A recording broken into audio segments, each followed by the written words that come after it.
Good morning, guys. So today is the big day. We are going to be canning whole tomatoes. This will be your class video.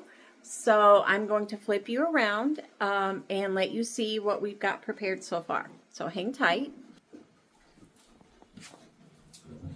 So we have our bushel of tomatoes. I purchased those at Kurt's. I always try to get as much of my produce at Kurt's as I can. I just really like them. So, and they typically have good produce. So I have my bushel of tomatoes. In this bowl, I have some tomatoes that I'm getting ready to put inside the boiling water.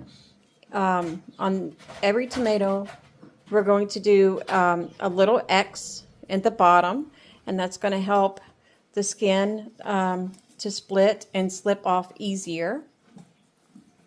And I've got two canners going. In this canner, we have our jars that we're heating up and sterilizing. I actually have two, so there's the other one.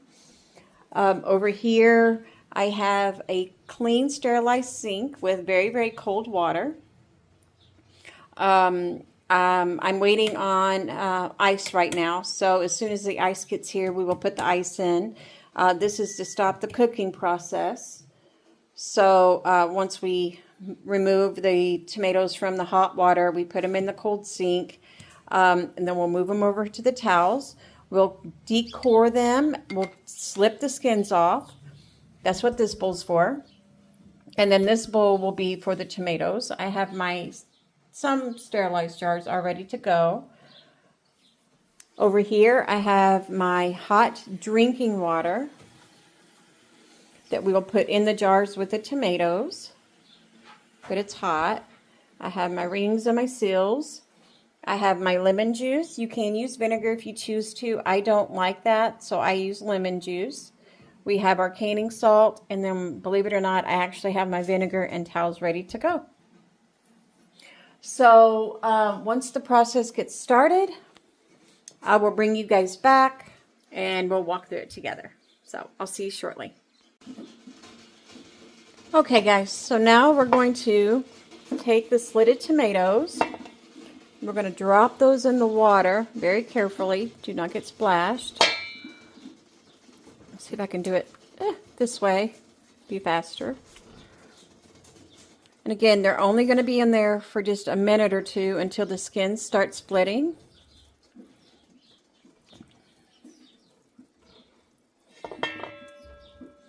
And then you're going to pull them out and put them in a sink of ice, okay? And ice water.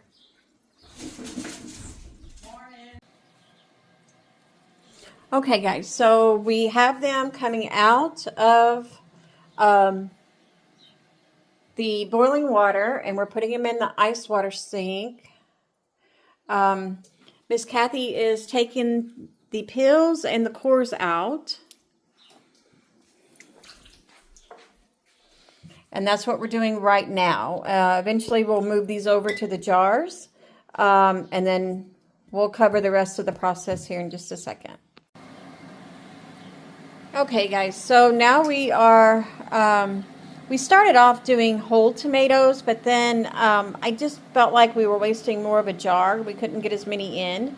So we're cutting them in half and placing them in the jars. And this is what it's going to look like. I want to make sure we get them past that 1 inch, right at the inch. And then just gently push them down. You obviously don't want to smush them, but just push them down the best you can, just to try to get as many as you can in your jars, okay? So yeah, we're almost halfway through the process. So I will bring you guys back at the next step. Okay, guys, so we've already added 2 teaspoons of lemon juice and 1/4 teaspoon of canning salt. You can use pink Himalayan salt, and I would increase the salt if you choose to use pink Himalayan salt. I would increase it to 1 teaspoon. Canning salt is more potent, so I only do a fourth because I over-salted my tomatoes last year. So we've got our lemon juice and our salt in our jars. We've packed them fairly tight. You can use vinegar if you choose to. I don't like the taste of vinegar in tomatoes, so I use lemon juice.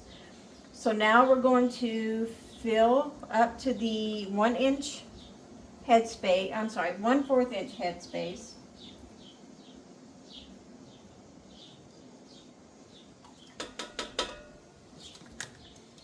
I'm going to debubble.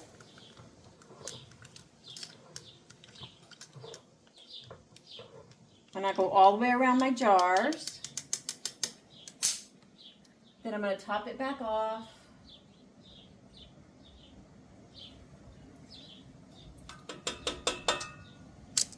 And then I'm going to wipe my rims. And I'm going to get down into the threads.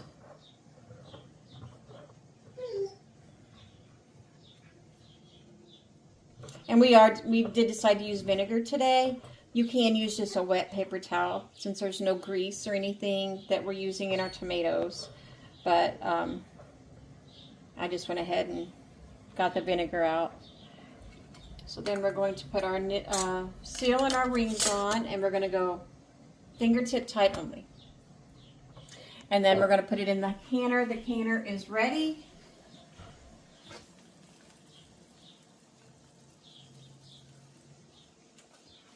This.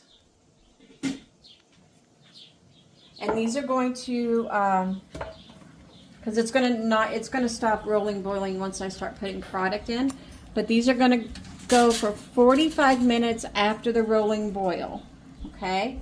And then you let them sit in the canner for 5 minutes. Once it's done, you remove them and set them on a towel.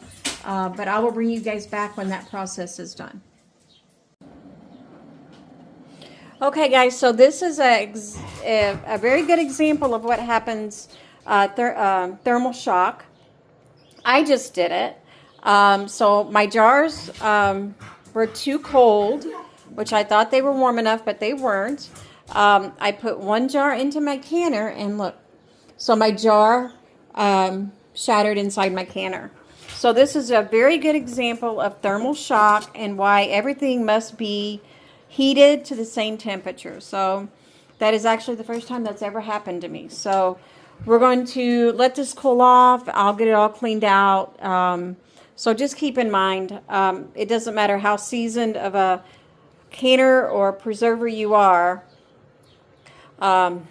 this does happen. So, all right. 45 minutes, our tomatoes are coming out of the canner. We cleaned up our disaster mess from the thermal shock, I believe. Miss Kathy thinks it could have been a small crack in the jar, but that's also a great example of how you could check your jars and miss the cracks. So make sure you check your jars.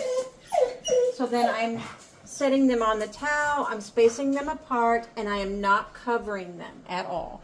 But this is what they look like. And it looks like after all said and done, we're going to get 23 quarts. That's including the 2 that busted. So, yeah, that's what they look like. So, I think they're pretty. When we they looked like watermelon. So there you go. So if you have any questions, Kathy and I will be happy to answer those in class.